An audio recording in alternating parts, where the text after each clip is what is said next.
Hey Scrappers, it's Vanessa here with my last process video using my March stash kit. And this one came together really fast because there's not a whole lot of embellishing that I do on this layout. And the first thing that I do is I took the last full piece of 12 by 12 paper that I had in my stash, which is the grid paper in the very background there. And then I took all of the other pieces of paper I had in my stash that were of a larger size. And from that, I took my Martha Stewart fringe scissors, which I have not used in ages.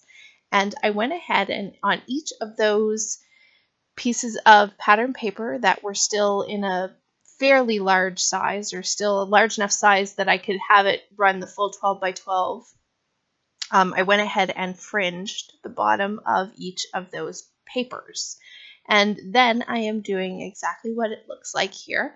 I am just layering them all up, and it's going to have this fringed effect on the bottom half of my layout. So there are, I believe, 5 layers altogether. I think, yeah, 3, and then there's going to be 2 more here in a second. And it goes from a lighter green or a gray green to a turquoisey green to a pink and white polka dot to this more solid distressed pink paper. And then last but not least, my top layer is this pink and cream colored piece of paper that will cover the top of my layout and be the top layer of the fringe. And so I'm going to get them all sort of laid out here. And so that 12 by 12 piece of paper that I had in the background, you really don't see much of it in the end because each of these are laid up over top. So while I originally thought I was going to use that and have it be like a background paper that I'd write journaling on, it didn't turn out that way, but I love how this one came out in the end. And the reason why this layout does not have a whole lot of embellishing or anything else on it is because I am using this beautiful cut file, and it is from the Paper Issues website, which I will link below the cut file so that anyone who would like to use it can definitely go check it out on the Paper Issues website. And so now that I know my background is built and everything is how I want it for that, I am just taking my photo and matting my photo. I trimmed it down first because this photo had a whole lot, or not a whole lot, but it had other kids in the picture.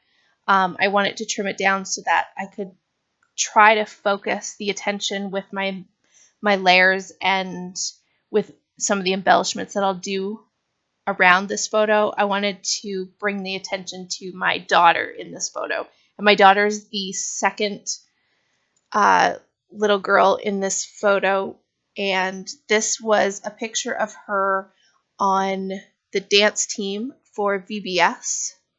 In the past, she has been on the dance team pretty much every year that she's been able to do it, and so this was just one of their practices one night before VBS started, and so I wanted to capture this picture of her.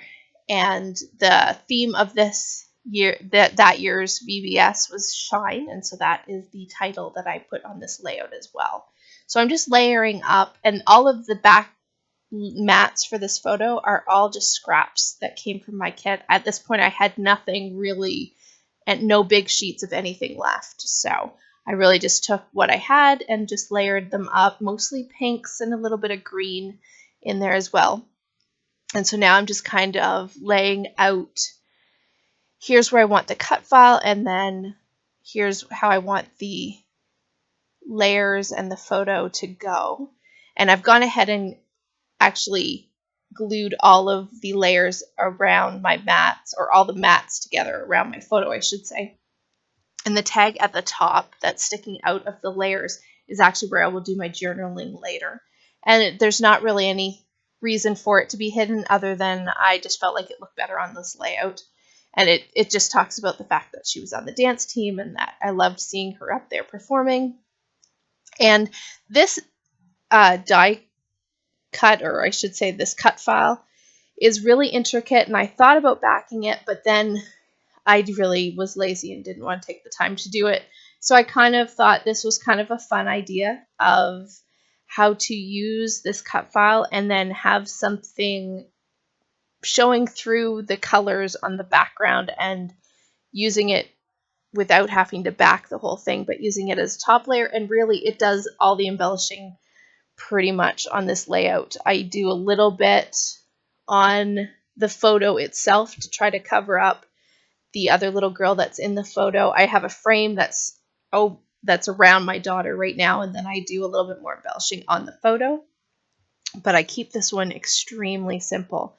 I'm using my gold thickers that I pulled from my stash kit to write the title Shine up in the top left of the circle.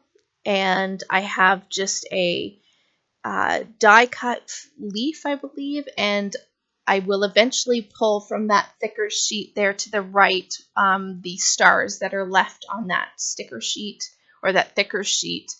I will pull those in as a finishing touch on this layout. So like I said, I have that other little girl that's in this photo, and I've kind of covered her up a bit with the frame that I put around my daughter, but I did pull a few embellishments from the stash kit just to add to the photo, just to cover that up a little bit. And so there's just a camera and then another ephemera piece and a bow. And I do take the pink thickers that I pulled in my stash kit, and I just write VBS down at the bottom because that's what she was in. It was our VBS program at church. And then, like I said, I'm going to take these gold stars, and I think I play with the placement of the one that's up by the title and the one that's going down here by the VBS title. I actually move that star and replace it with the one up by the Shine title. So, or actually I think I move all three. I think I put a big one up at the top, and then the little one actually gets put down in the cluster by my daughter. So there I'm just showing I am going to have my journaling, and I'm going to add some twine to the top of my tag. And I believe that that is pretty much all that I end up doing to this layout. This one was an extremely easy and quick layout because, like I said, those fringe scissors and the pattern papers and the layering that is with that cut file really pulled this whole layout together. And so that is how this one turned out, and these are the still shots, and I will catch everyone on the next one. Bye bye, guys.